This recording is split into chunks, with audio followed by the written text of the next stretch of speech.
Hey hello. ഇന്നൊരു drawing വരയ്ക്കാൻ വിചാരിച്ച് വെറുതെ ഇരിക്കുമ്പോൾ ഒന്ന് ട്രൈ ചെയ്യാൻ വിചാരിച്ച്. അപ്പോൾ ഞാൻ ഇന്ന് വരയ്ക്കുന്നത് വരച്ച് കാണിക്കാം, അതായിരിക്കും രസം. ഒരു ക്യൂട്ടായിട്ടുള്ള ഇതാണ്, എനിക്ക് ഭയങ്കര ഇഷ്ടമായി. അത് ഞാൻ സ്റ്റെപ്പായിട്ടാണ് കാണിക്കുന്നത്. ആദ്യം ഇതുപോലെ വരയ്ക്കാം. എന്താ വെച്ചെങ്കിൽ ഫ്ലവർ ടൈപ്പാണ്, ഈസിയാണ് വരയ്ക്കാൻ. ഫ്ലവർ ടൈപ്പ് പോലെ ആക്കി വരച്ചെടുക്കാം. അടിയിലൊക്കെ ആയിട്ട് ഫ്ലവർ വരയ്ക്കാൻ മിക്ക ആൾക്കാർക്കും അറിയും. അപ്പോൾ അതുപോലെ വരച്ചെടുക്കാം. പിന്നെ സ്റ്റെപ്പായിട്ടാണ് വരയ്ക്കുന്നത്. ഒന്നാമത് എന്ന് വെച്ചെങ്കിൽ ക്യാമറയും വരയ്ക്കലും രണ്ടും എനിക്ക് ഒരുമിച്ച് കൊണ്ടുപോകാൻ പറ്റാത്തത് കൊണ്ട്. അപ്പോൾ സെക്കൻഡ് സ്റ്റെപ്പ് എന്ന് പറയുന്നത് അതൊക്കെ ഫ്ലവർ വരച്ച് കൊടുക്കുക. പിന്നെ കണ്ണും ചുണ്ടും അതൊക്കെ വരച്ചെടുക്കുക. ഇതേപോലെ വരച്ചെടുത്താൽ മതി, സ്റ്റെപ്പായി. പിന്നെ ഞാൻ ഇടയ്ക്ക് ഒരു സ്റ്റാറായിട്ട് ടൈമായിട്ട് ഇങ്ങനെ തിളങ്ങുന്ന പോലെ വരച്ചെടുത്ത് അവിടെ ഫ്ലവറിൻ്റെ സൈഡും പിന്നെ അത് തലൻ്റെ സൈഡുമായിട്ടാണ് വരച്ചെടുത്തത്. പിന്നെ ഞാൻ കളറ് കണ്ടിട്ട് ഇതേ ഉള്ളൂ, തൽക്കാലം ഇപ്പോൾ ഇത്രയേ ഉണ്ടായിട്ടുള്ളൂ. അപ്പോൾ ഞാൻ ഇത് ഉള്ളത് വെച്ച് നമ്മൾ ചെയ്ത് വെക്കാൻ വിചാരിച്ച് അത് ഫുള്ളായിട്ട് കൊടുക്കുന്നില്ല. പിന്നെ അടുത്തത് റെഡും, ഈ കളറാണ് ഉള്ളത്. പക്ഷെ റെഡും പിന്നെ യെല്ലോ, ഇതൊക്കെ ഗ്രീൻ, ഇത് മൂന്നാണ് ഞാൻ അടുത്തത് കളറ്. ഒരു കളറൊക്കെ രസമില്ലേ, മരത്തിൻ്റെ അതുപോലത്തെയാണ്. അപ്പോൾ ഞാൻ ആദ്യം ഫ്ലവറിലേക്ക് ലീഫിലേക്ക് കൊടുക്കാം. ലീഫിലേക്ക് ഗ്രീനും കൊടുക്കാം.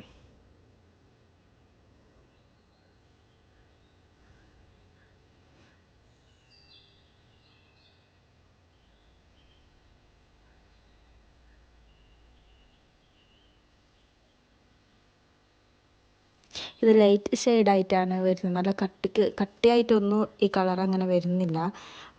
ഓൾറെഡി ഞാൻ ഈ എടുത്തത് പെയിൻറ്റിങ് ബുക്കാണ്. പെയിൻറ്റ് കൊടുക്കുന്ന ഡ്രോയിങ് ചെയ്യാം, ബട്ട് നമ്മളൊന്ന് തെറ്റിയിട്ട് മായ്ച്ച് കഴിഞ്ഞാൽ അതിൻ്റെ ഒരു ചിത്രം അതൊക്കെ വരും. അതുകൊണ്ട് നമ്മൾ പെൻസിലിൽ ചെയ്യുമ്പോൾ ആദ്യം ലൈറ്റായിട്ടാണ് നമ്മൾ വരച്ചു കൊടുക്കേണ്ടത്.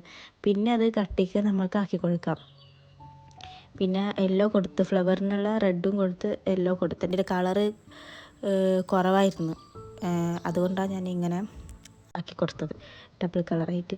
പിന്നെ ഞാൻ ആ തിളങ്ങുന്ന ഡയമണ്ട് ഷേപ്പിന് ഞാൻ കൊടുത്തത് ബ്ലാക്കാണ്.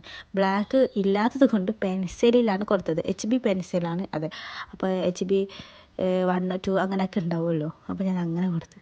അങ്ങനെ ഞാൻ പിന്നെ അടക്ക കൊടുത്തു. പിന്നെ ഔട്ട്ലൈൻ നമുക്ക് ഈ ബ്ലാക്ക് കൊണ്ട് വരച്ചെടുക്കാം.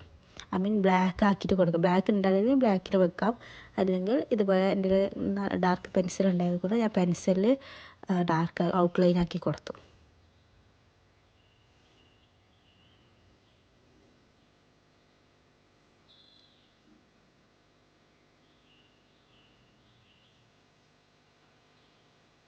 ഇതേപോലെ ലാസ്റ്റ് ഇതേപോലെ കിട്ടി, രസമില്ല കാണാൻ നല്ല. അതിൻ്റെ ഔട്ട്ലൈനാണ് മെയിനായിട്ട് കൊടുക്കേണ്ടത് കേട്ടോ. ഔട്ട്ലൈൻ സൂപ്പറാണ് കൊടുത്തു കഴിഞ്ഞാൽ. ഭയങ്കര ഔട്ട്ലൈൻ കൊടുക്കണം നമ്മളൊന്ന്, ബ്ലാക്കിലായിരിക്കണം. ബ്ലാക്കിലാണ് ഔട്ട്ലൈന് കൊടുക്കുക, സൂപ്പറായിട്ടുണ്ടാവും. അപ്പോൾ ഞാൻ അങ്ങനെ ഔട്ട്ലൈനൊക്കെ കൊടുത്ത് കഴിഞ്ഞ്. ഇനിയും കുറച്ചും കൂടി ബാക്കിയുണ്ട്, കുറച്ച് ഷെയ്ഡ്സൊക്കെ ചെയ്യാൻ. അതിന് നമുക്ക് വേണ്ടത് ആദ്യം അതിലേക്ക് ഇങ്ങനെ ഡോട്ടായിട്ട് ഇതേപോലെ ഡോട്ടായിട്ട് ഇട്ട് കൊടുക്കാം. അത് എല്ലാ ഇതിലേക്കും ഇട്ട് കൊടുക്കണം, എല്ലാ ഫ്ലവറിൻ്റെ ഇതേപോലെ എല്ലാത്തിലേക്കും ഇട്ട് കൊടുത്ത്. പിന്നെ ഞാൻ എൻ്റെ അവിടെ കവളിലേക്ക് ബ്ലഷ് പോലെ ഞാൻ ജസ്റ്റ് ഇങ്ങനെ പെൻസിലിൽ ഇട്ട് കൊടുത്ത് ഒരു ക്യൂട്ട്നെസ് കിട്ടാനാണ് അത് ഇട്ട് കൊടുത്തത്. ഇതാണ് ഇപ്പോൾ പിന്നെ ഫൈനൽ ലുക്ക്. എങ്ങനെയുണ്ടെന്ന് നിങ്ങൾക്ക് ഇഷ്ടപ്പെട്ട കമൻ്റ് ഇടാം. Okay, thank you.